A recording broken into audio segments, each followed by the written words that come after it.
ರಾಜ್ಯ ಸರ್ಕಾರ ಆರ್ಎಸ್ಎಸ್ ವಿರುದ್ಧ ಸಮರ ಸಾರಿದೆ. ಅದರಲ್ಲೂ ಪ್ರಿಯಾಂಕ್ ಖರ್ಗೆ ಸ್ವಕ್ಷೇತ್ರ ಚಿತ್ತಾಪುರದಲ್ಲಿ ಪಥಸಂಚಲನದ ವಿಚಾರ ಹೈಕೋರ್ಟ್ಗೆ ಹೋಗಿದೆ.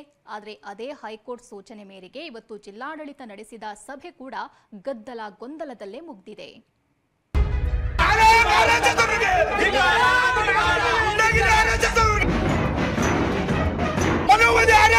ಧಾರವಾಡದಲ್ಲಿ ಸ್ಟೇ ಕೊಟ್ಟಿದ್ದಾರೆ, ಅದು ಅದರ ಮೇಲೆ ಅಪೀಲ್ ಆಗ್ತಿದೆ.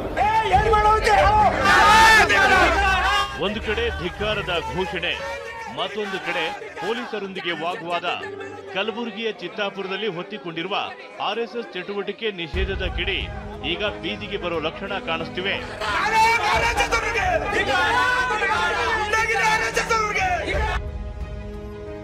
ಹೆಸರಿಗೆ ಶಾಂತಿ ಸಭೆ ನಡೆದಿದ್ದು ಗದ್ದಲ ಗೊಂದಲ. ಕಲಬುರಗಿಯ ಶಾಂತಿ ಸಭೆಯಲ್ಲಿ ಮೂಡದ ಒಮ್ಮತ. ಚಿತ್ತಾಪುರದಲ್ಲಿ ಆರ್ಎಸ್ಎಸ್ ಪಥಸಂಚಲನದ ವಿಚಾರವಾಗಿ ಹೈಕೋರ್ಟ್ ಸೂಚನೆ ಮೇರೆಗೆ ಇಂದು ಕಲಬುರಗಿಯಲ್ಲಿ 10 ಸಂಘಟನೆಗಳ ಜೊತೆ ಶಾಂತಿ ಸಭೆ ನಡೆಯಿತು. ಆದರೆ ಡಿಸಿ ಫೌಜಿಯಾ, ಎಸ್ಪಿ ಅಡ್ಡೂರು ಶ್ರೀನಿವಾಸಲು ನೇತೃತ್ವದಲ್ಲಿ ನಡೆದ ಸಭೆಯಲ್ಲಿ ಒಮ್ಮತ ಮೂಡದೆ ಗೊಂದಲ ಗದ್ದಲದಲ್ಲೇ ಮುಕ್ತಾಯವಾಗಿದೆ. ಆಹ್ವಾನವಿಲ್ಲದೆ ಬಂದ ಕಾರಣ ಜೈ ಭೀಮ್ ಸೇನೆಯ ಮುಖಂಡರನ್ನ ಶಾಂತಿ ಸಭೆಗೆ ಹಾಜರಾಗಲು ಬಿಡಲಿಲ್ಲ. ಸಿಟ್ಟಿಗೆದ್ದು ಒಳಗೆ ಬಿಡುವಂತೆ ಸಿಬ್ಬಂದಿ ಜೊತೆ ವಾಗ್ವಾದ ನಡೆಸಿದ್ರು. ಅಲ್ಲದೆ ನವೆಂಬರ್ 2ರಂದೇ ಕಲಬುರಗಿ ಬಂದ್ ಮಾಡಿ ಚಿತ್ತಾಪುರದಲ್ಲಿ ಪ್ರತಿಭಟಿಸ್ತೀವಿ ಅಂತ ಆವಾಜ್ ಹಾಕಿದ್ರು.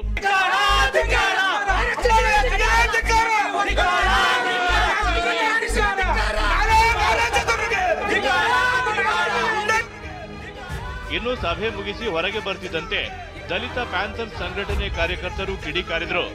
ಲಾಠಿ ಬಿಟ್ಟು ಪಥಸಂಚಲನ ಮಾಡಿ ಅಂದ್ರೆ ಆರ್ಎಸ್ಎಸ್ ಒಪ್ಪಿಲ್ಲ, ಇದಕ್ಕೆ ಬಿಜೆಪಿ ಮುಖಂಡ ಅಂಬಾರಾಯ ಅಷ್ಟಗಿಯೇ ಕಾರಣ ಅಂತ ಘೋಷಣೆ ಕೂಗಿದ್ರು.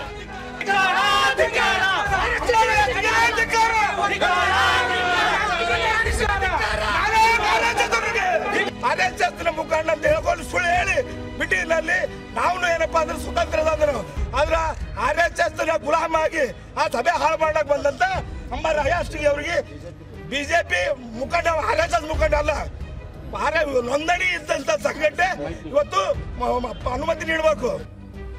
ಹೀಗೆ ಸಂಘಟನೆಗಳ ವಾಗ್ವಾದದಲ್ಲೇ ಸಭೆ ಅಂತ್ಯಗೊಂಡ ಕಾರಣ ಎಲ್ಲ ಸಂಘಟನೆಗಳ ಲಿಖಿತ ಹೇಳಿಕೆ ಆಧಾರದ ಮೇಲೆ ಹೈಕೋರ್ಟ್ಗೆ ವರದಿ ಸಲ್ಲಿಸಲು ಕಲಬುರಗಿ ಜಿಲ್ಲಾಡಳಿತ ನಿರ್ಧಾರ ಮಾಡಿದೆ. ಚಿತ್ತಾಪುರದ ಆರ್ಎಸ್ಎಸ್ ಪಥಸಂಚಲನದ ಚೆಂಡು ಇದೀಗ ಮತ್ತೆ ಹೈಕೋರ್ಟ್ ಅಂಗಳಕ್ಕೆ ಬಂದು ಬಿದ್ದಿದೆ. ಆರ್ಎಸ್ಎಸ್ ಪಥಸಂಚಲನ ನಿರ್ಬಂಧಿಸಲು ಹೋಗಿದ್ದ ಸರ್ಕಾರಕ್ಕೆ ಹಿನ್ನಡೆ. ಸರ್ಕಾರದ ಆದೇಶಕ್ಕೆ ಮಧ್ಯಂತರ ತಡೆ ನೀಡಿದ ಹೈಕೋರ್ಟ್. ಇತ್ತ ಆರ್ಎಸ್ಎಸ್ ಪಥಸಂಚಲನ ನಿರ್ಬಂಧಿಸಲು ಹೋಗಿದ್ದ ಸರ್ಕಾರಕ್ಕೆ ಹಿನ್ನಡೆಯಾಗಿದೆ. ಸರ್ಕಾರಿ ಸ್ಥಳಗಳಲ್ಲಿ ಅನುಮತಿ ಇಲ್ಲದೆ 10 ಜನ ಸೇರಿದ್ರೆ ಅಪರಾಧ ಅಂತ ಹೇಳಿತ್ತು.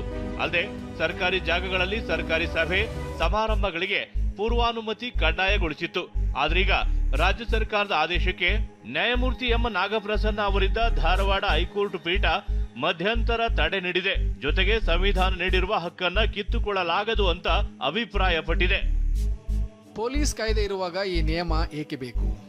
ಸರ್ಕಾರ ಬೇರೆ ಏನನ್ನೋ ಸಾಧಿಸ ಬಯಸಿದೆಯಾ? ಅನುಮತಿ ಇಲ್ಲದೆ 10 ಜನ ಸೇರಿದರೆ ಅಪರಾಧವೆಂದು ಸರ್ಕಾರದ ಆದೇಶದಲ್ಲಿದೆ. ರಸ್ತೆ, ಪಾರ್ಕ್, ಮೈದಾನ, ಕೆರೆ ಇತ್ಯಾದಿಗಳ ಪ್ರವೇಶಕ್ಕೆ ನಿರ್ಬಂಧ ವಿಧಿಸಿದೆ. ಪೊಲೀಸ್ ಕಾಯ್ದೆಯಲ್ಲಿರುವ ಅಧಿಕಾರವನ್ನ ಸರ್ಕಾರ ಆದೇಶದ ಮೂಲಕ ಚಲಾಯಿಸಿದೆ.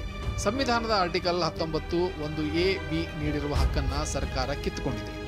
ಸಂವಿಧಾನ ನೀಡಿರುವ ಹಕ್ಕನ್ನ ಸರ್ಕಾರಿ ಆದೇಶ ಕಿತ್ತುಕೊಳ್ಳಲಾಗದು. ಇನ್ನು ಹೈಕೋರ್ಟ್ ಮಧ್ಯಂತರ ತಡೆ ಆದೇಶದ ವಿರುದ್ಧ ಮೇಲ್ಮನವಿ ಸಲ್ಲಿಸಲು ಸರ್ಕಾರ ಮುಂದಾಗಿದೆ. ಧಾರವಾಡದಲ್ಲಿ ಸ್ಟೇ ಕೊಟ್ಟಿದ್ದಾರೆ, ಅದು ಅದರ ಮೇಲೆ ಅಪೀಲ್ ಆಗ್ತಿದೆ. ಅದರ ವಿರುದ್ಧ ಜಡ್ಜ್ಮೆಂಟ್ ವಿರುದ್ಧ ಆರ್ಎಸ್ ವಿರುದ್ಧ ಅಪೀಲ್ ಆಗ್ತದೆ. ಸ್ಟೇ ಆರ್ಡರ್ಸ್ ಕೊಟ್ಟಿದ್ದಾರಲ್ಲ, ವಿರುದ್ಧ ಅಪೀಲ್ ಆಗುತ್ತೆ. ಡಬಲ್ ಬೆಂಚ್ಗೆ ಅಪೀಲ್ ಹೋಗ್ತಾ ಇದ್ದೀವಿ. ಈಗಾಗಲೇ ಮುಖ್ಯಮಂತ್ರಿಗಳು ಇನ್ಸ್ಟ್ರಕ್ಷನ್ಸ್ ಕೊಟ್ಟಿದ್ದಾರೆ ಅಪೀಲ್ಗೆ ಹೋಗಬೇಕು ಅಂತ ಹೇಳಿ. ಅಪೀಲಿಗೆ ಹೋಗ್ತೇವೆ. ಸದ್ಯ ಹೈಕೋರ್ಟ್ನ ಮಧ್ಯಂತರ ತಡೆ ವಿಪಕ್ಷಗಳಿಗೆ ಅಸ್ತ್ರ ಸಿಕ್ಕಂತಾಗಿದೆ. ಆರ್ಎಸ್ಎಸ್ ವಿರುದ್ಧ ಸರ್ಕಾರದ ಪಿತೂರಿ ಸಂವಿಧಾನದ ವಿರುದ್ಧವಾಗಿದೆ. ಸಂವಿಧಾನ ವಿರೋಧಿ ನೀತಿ ಪಾಲಿಸುವವರಿಗೆ ಇದೊಂದು ಎಚ್ಚರಿಕೆಯ ಪಾಠ ಅಂತ ಕೇಂದ್ರ ಸಚಿವ ಪ್ರಹ್ಲಾದ್ ಜೋಶಿ ಟ್ವೀಟ್ ಮಾಡಿ ಚಾಟಿ ಬೀಸಿದ್ದಾರೆ. ಕಲಬುರಗಿಯಿಂದ ದತ್ತಾತ್ರೇಯ ಪಾಟೀಲ್ ಜೊತೆ ರಮೇಶ್, ಟಿವಿ9 ಬೆಂಗಳೂರು.